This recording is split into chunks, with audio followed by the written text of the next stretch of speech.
Viola came into this one having won 7 of their last 8. We join with the match 20 minutes old. Andrea Zanchetta sending a free kick on goal for Lecce, denied by Sebastian Frey.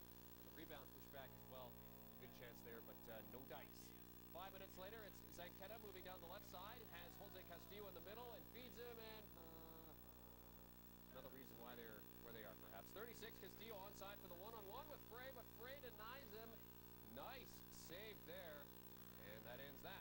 Lecce's goal wouldn't come until the second half. Simeone Trabocchi on the sprint, and he pops it past Frey.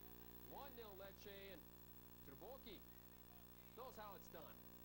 With 10 minutes left, it's Luca Ariati cutting in. Ariati keeps it low. Kick save and a beauty from Frey. We love seeing that stuff. 88th minute, Felipe Melo, not a fan of the juggling stylings of Giuseppe Vives. Cleats him. Melo is off on a straight red card. So it's all going Lecce's way then until this in the 90th. Ball popped back in, and Martin Jorgensen snipes it past Antonio Rosati. 10-man Fiorentina draw level with Lecce. They had a great chance for a winner at stoppage time, but Frey, brilliant again. He beats off Dusan Basta's try. Lecce get the 1-1 draw, but it's not enough. They needed a win. They are relegated. Roma sealed their place in the Europa League, a 3-2 away win versus Milan, and in Paolo Maldini's last home game for the Rossoneri, John Henry Risa gets it going. 36th minute as he rips that past Nelson Dita, that sledgehammer left foot of his, and he'll make it 1-0 to the break. Beckham was off for Clarence Seedorf at the break. Milan, Kaká to Pipo, he stopped the rebound. Massimo Ambrosini puts that past Artur. 75th minute goal, Milan coach Carlo Ancelotti. Roma on the attack, Arisa to Jeremy Menez. And the French forward with the goal in the 80th. 2-1.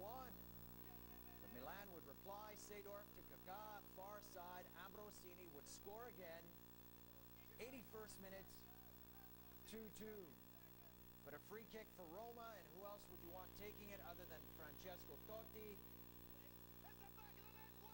Low to the corner, 85th, nice stuff. That made it 3-2. Not the way that Maldini wanted to end the home portion in what will be a legendary career of defending for Milan. The 41-year-old played his entire 24 years with the club, 901 games in Serie A, over 1,000 match played. His son Paulo, 13-year-old, or his son Christian there, in the junior ranks for Milan. Roma wins this one, a final. Torino setting up school at the Last Chance Saloon. They needed a win versus Genoa Sunday. They finish at Roma next week and are not likely to win that, so this was pretty much it for them. 32nd, Marco Pisano trips up Marco Rossi in the area. PK for Genoa. Diego Milito lasers past goalkeeper Matteo Serie. 1-0 Genoa. 23rd of the season for Milito. 5 minutes from the break, Torino would even it up, though. Nice ball movement here as Matteo Rubin heads to Ivan Franceschini, wide open, and he puts that past Rubinho, and it's 1-1 in the 40th. Just after the break, though, free kick Genoa. Ruben Oliveira with the liner past Sorreni. 2-1 Genoa back ahead. Oliveira with 6 goals this season, 2 in his last 2 games. Torino not going down without a fight, though. A minute later, poorly played ball in defense. Rolando Bianchi rainbows Rubinho. 2-2 in the 49th.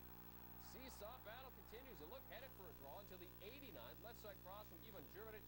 Headed into goal by Milito. And it's going back Genoa's way. They're up 3-2. And then the frustration starts to show for the Granata. Ignazio Abate sweeping Juric off his feet. Not in a good way. Straight red card for Abate. Things really not going good after that. It doesn't help Torino, though. They're in trouble after they dropped this one 3-2 to Genoa in Turin. Yikes. Well, Chievo have secured their Serie A status after drawing goalless with a side that is now worse off than they are, that being Bologna. Chievo could have been relegated if they'd lost on Sunday and if Torino had defeated Genoa. Fans at Stadio Bentegotti were hoping that their beloved club would send them home happy. Bologna on the attack, though, and it's Christian Amoroso as he tests Stefano Sorrentino in the 13th minute. 1 minute later, it's Bologna again. It's Christian Zanoni, far post, Marco Di Vaio, wide. Siquiero Luciano has a rip here, and he wraps this one up into the stands. That one nowhere near the net in the 34th minute. Chievo applying more pressure. Luca Reggioni chunks the ball to Michele Marcolini, and Antonioli had to move for that one. That in the 40th minute, tricky skipping strike. Luciano with the nice pass to Sergio Palissier, but he just couldn't turn it. This one ends goalless. The point enough for Chievo to avoid the drop, and that was worth a bit of celebration. It's not champers, only water, but still Chievo coach Domenico Di Carlo wasn't up for it. The players get down after staying up. The Juventus boss Sura Ferrara making his debut as Juventus traveled to face Siena. The Bianconeri lost this match here last season and chasing Milan for second. They didn't want to do that again. Quarter hour in, Claudio Marchisio sends one over for Vincenzo Inaquinta, but his shot stopped by goalkeeper Gianluca Curci. Best chance for Juve yet. They get another for a free kick in the 18th minute, and it's Alessandro Del Piero over the wall and in. What a gorgeous goal that is. His 20th of the season makes it 1-0 Juventus, and Curci frozen. Del Piero is moving Juve forward in the 37th as they go for another.